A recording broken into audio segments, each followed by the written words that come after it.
बिस्मिल्लाहिर्रहमानिर्रहीम। अस्सलाम वालेकुम स्टूडेंट्स। आज हमारे पास जो टॉपिक है वो है क्लासिफिकेशन ऑफ लीगल राइट्स। इससे पहले मैंने इसके इंट्रोडक्शन की बात की थी। लीगल राइट्स पे एक वीडियो बनाई थी मैंने, जिसमें इंट्रोडक्शन, डेफिनेशन, मुख्तलिफ थ्योरीज, एसेंशियल्स और भी काफ़ी चीज़ें उसमें बयान की थी। अगर आपने वो वीडियो नहीं देखी तो डिस्क्रिप्शन में लिंक डाल दूंगा, वहां से जाकर देख सकते हैं, या फिर आई के बटन पे क्लिक करके वहां से भी वो वीडियो देख सकते हैं। बड़ी इंपॉर्टेंट वीडियो है वो वाली भी। और ये वाला क्वेश्चन तो इंतहाई इंपॉर्टेंट क्वेश्चन है और बड़ा ही आसान क्वेश्चन करके मैंने आपको बताना है।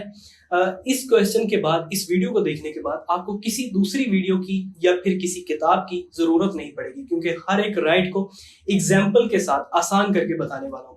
सबसे पहले हम बात करते हैं परफेक्ट और इम्परफेक्ट राइट की।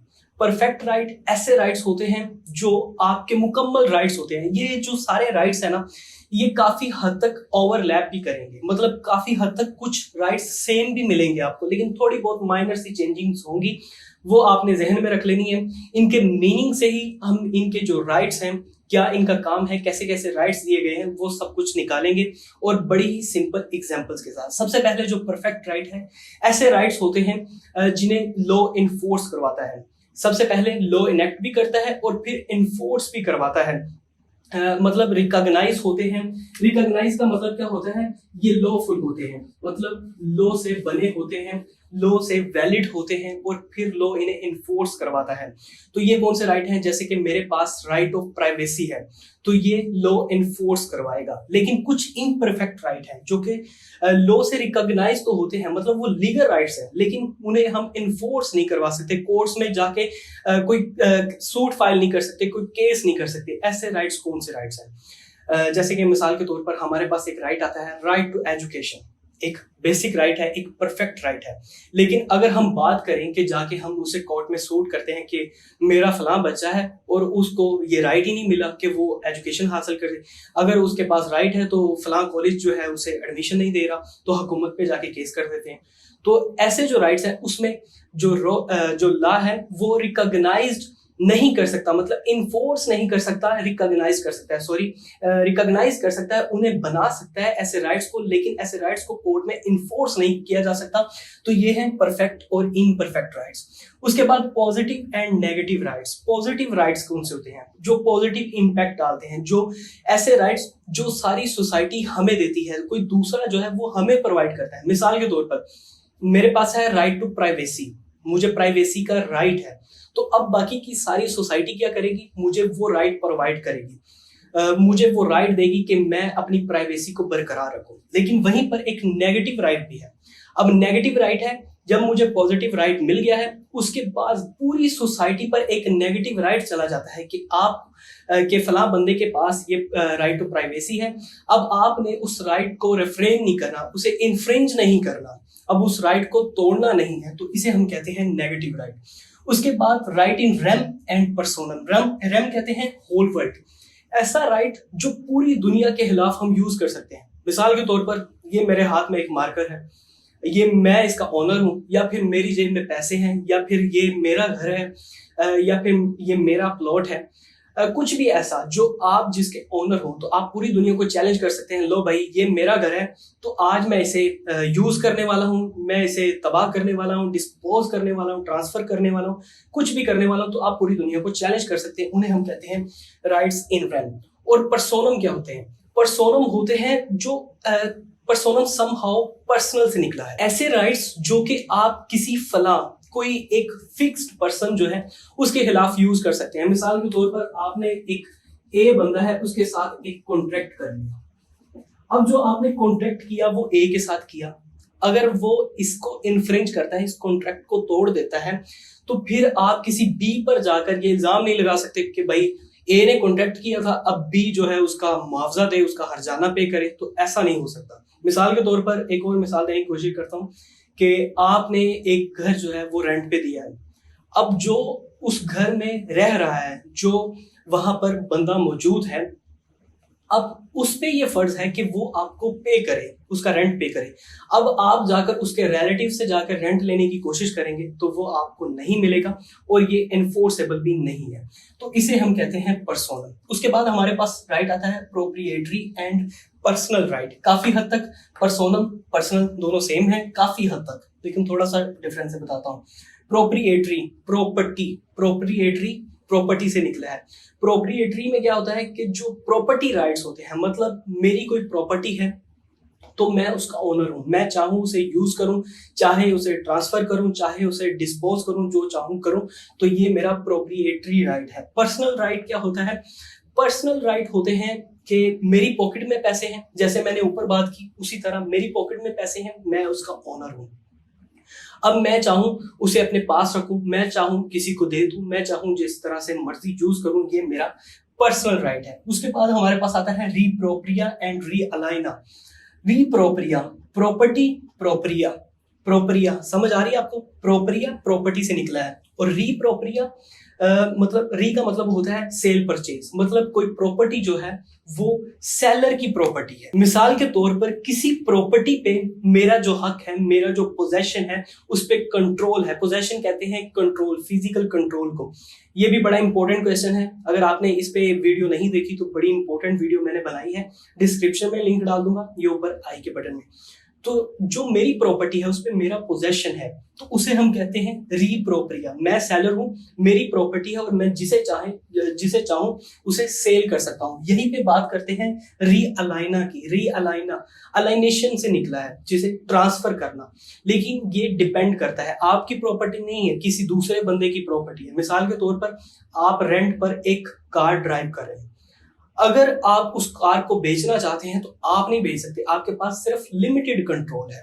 आपके पास कितना कंट्रोल है कि आप उसे यूज कर सकते हैं। मिसाल के तौर पर आप किसी घर में रह रहे हैं, तो आप घर को यूज कर रहे हैं, उसको अपने पोजेशन में रख सकते हैं, लेकिन आप उसे सेल आउट नहीं कर सकते। तो ये है रीअलाइना। उसके बाद हम बात करते हैं प्रिंसिपल एंड एसेसरी राइट।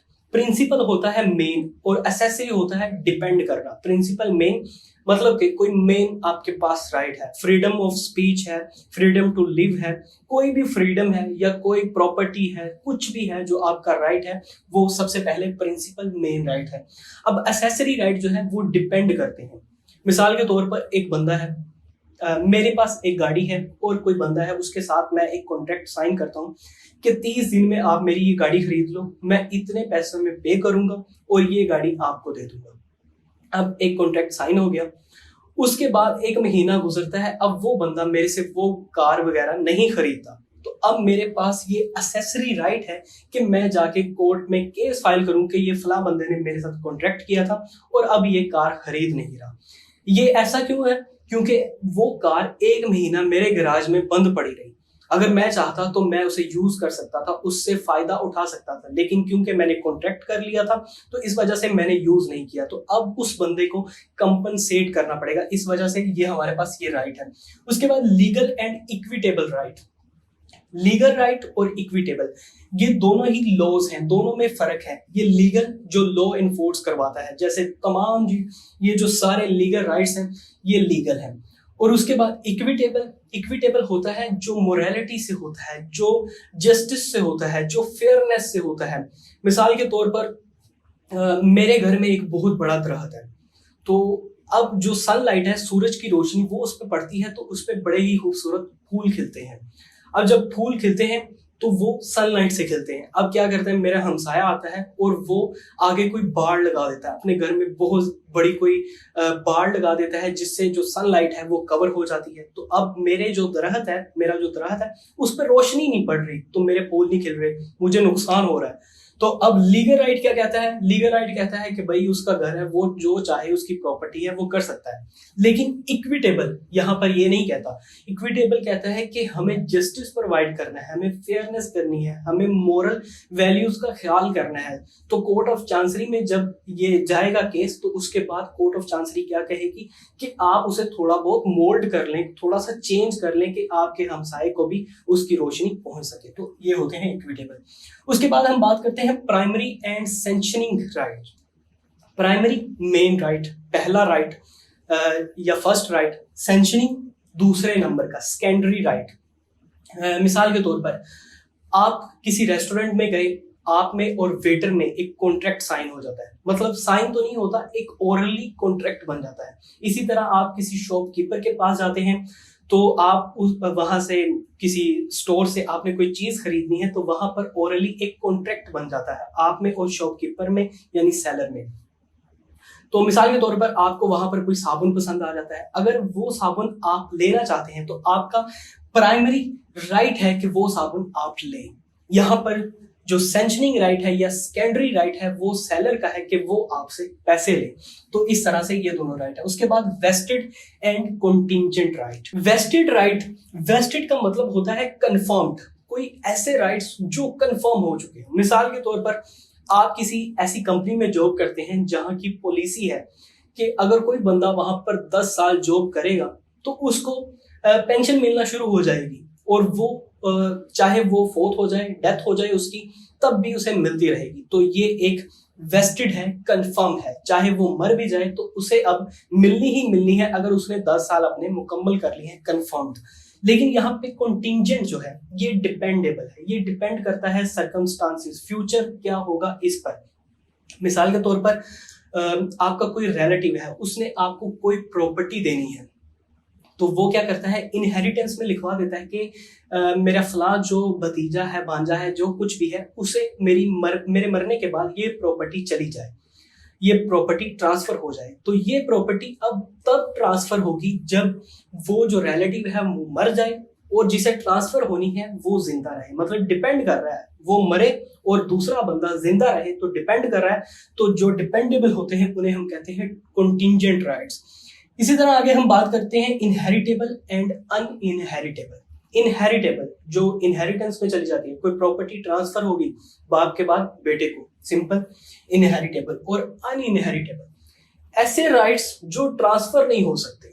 मिसाल के तौर पर आपने LLB की जो डिग्री है वो कंप्लीट कर ली है, आपकी शादी हुई, आपके बच्चे हुए, अब आप डेथ बेड पे हैं, अगर आप मर जाते हैं तो आपकी ये जो LLB की डिग्री है ये आपके बच्चे को ट्रांसफर नहीं हो सकती, ये सिर्फ आपका राइट है। तो ये है अनइनहेरिटेबल। ये सारी मैं मिसालें दे रहा हूँ, चाहे तो साथ में नोट करते जाएं। Municipal and international law. Municipal होता है एक फिक्स्ड ज्यूरिसडिक्शन, एक इलाका, मतलब ये एक इलाका है फिक्स्ड, यहाँ पर एक दूसरा इलाका है तो इसका म्यूनिसिपल राइट अलग होंगे, इसके अलग होंगे। तो इस तरह से जो म्यूनिसिपल राइट होते हैं, जैसे पाकिस्तान की बात करें या भारत की बात करें तो यहाँ पर जो लीगल राइट्स हैं वो हैं म्यूनिसिपल राइट्स। ये सारे जो राइट्स हैं ये म्यूनिसिपल राइट्स हैं। लेकिन यहाँ पर इंटरनेशनल लॉ की बात करें या इंटरनेशनल राइट्स की बात करें तो इसमें ये सारी चीजें कवर हो जाएंगी। मिसाल के तौर पर ये जो है ये इंडिया है, ये भारत है और ये है पाकिस्तान। हम इंटरनेशनल लॉ की बात कर रहे हैं। अब भारत में तमिलनाडु की बात करें तो उसमें अगर गाय को कुर्बान करें या स्लॉटर करें तो यहाँ पर पनिशमेंट मिल सकती है। लेकिन वहीं पर इंटरनेशनल राइट के तहत पाकिस्तान में आकर वही बंदा गाय की कुर्बानी कर सकता है, ये उसका हक है। उसके बाद हमारे पास लास्ट पे आता है public and private right. Public right जो पूरी पब्लिक का राइट हो और प्राइवेट राइट जो सिर्फ किसी एक बंदे का राइट हो। मिसाल के तौर पे आपके पास राइट टू वोट है, राइट टू फ्रीडम है, राइट टू स्पीच है, ये सारे आपके पास पब्लिक राइट्स हैं, सबको मिले हुए हैं। लेकिन अगर प्राइवेट राइट्स की बात की जाए तो प्राइवेट राइट्स जो प्राइवेट पर्सन्स को मिलते हैं, मिसाल के तौर पर आपने कोई कॉन्ट्रैक्ट साइन कर लिया है तो अब वो राइट सिर्फ 2 बंदों के दरमियान में है, सिर्फ 2 बंदों को मिलेगा, ना कि पूरी सोसाइटी को। इसी तरह अगर आपने एक प्लॉट खरीदना है तो उसका ओनर सिर्फ एक बंदा होगा, ना कि आपने कभी सुना हो कि एक सोसाइटी ने एक प्लॉट खरीद लिया। नहीं, ऐसा नहीं, बल्कि कोई प्राइवेट पर्सन जो होगा वो प्लॉट खरीदेगा। तो स्टूडेंट्स, ये थी आज की वीडियो। उम्मीद करता हूँ ये वीडियो आपको अच्छी लगी होगी। वीडियो अच्छी लगी हो या इस वीडियो की समझ आ गई तो वीडियो को लाइक करें और इस चैनल को फॉलो करना ना भूलिएगा। खुदा हाफिज।